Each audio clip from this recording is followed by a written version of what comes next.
Hi, இன்னைக்கு நம்ம கீர்த்தி கிச்சனில் தொசலி கீரை கூட்டு தான் பார்க்க போகிறோம்.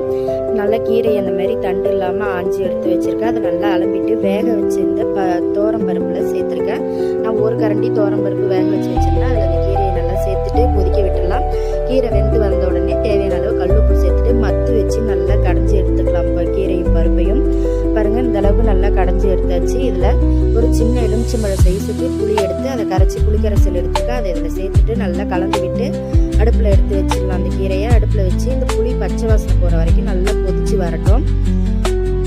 நீங்கள் இந்த மாதிரி ஒரு தடவை ட்ரை பண்ணி பாருங்கள், நல்லாவே இருக்கும். டேஸ்ட்டு உங்களுக்கு ரொம்ப பிடிக்கும். பசங்களாமும் விரும்பி சாப்பிடுவாங்க, கீரையே வேண்டான்னு சொல்ல மாட்டாங்க.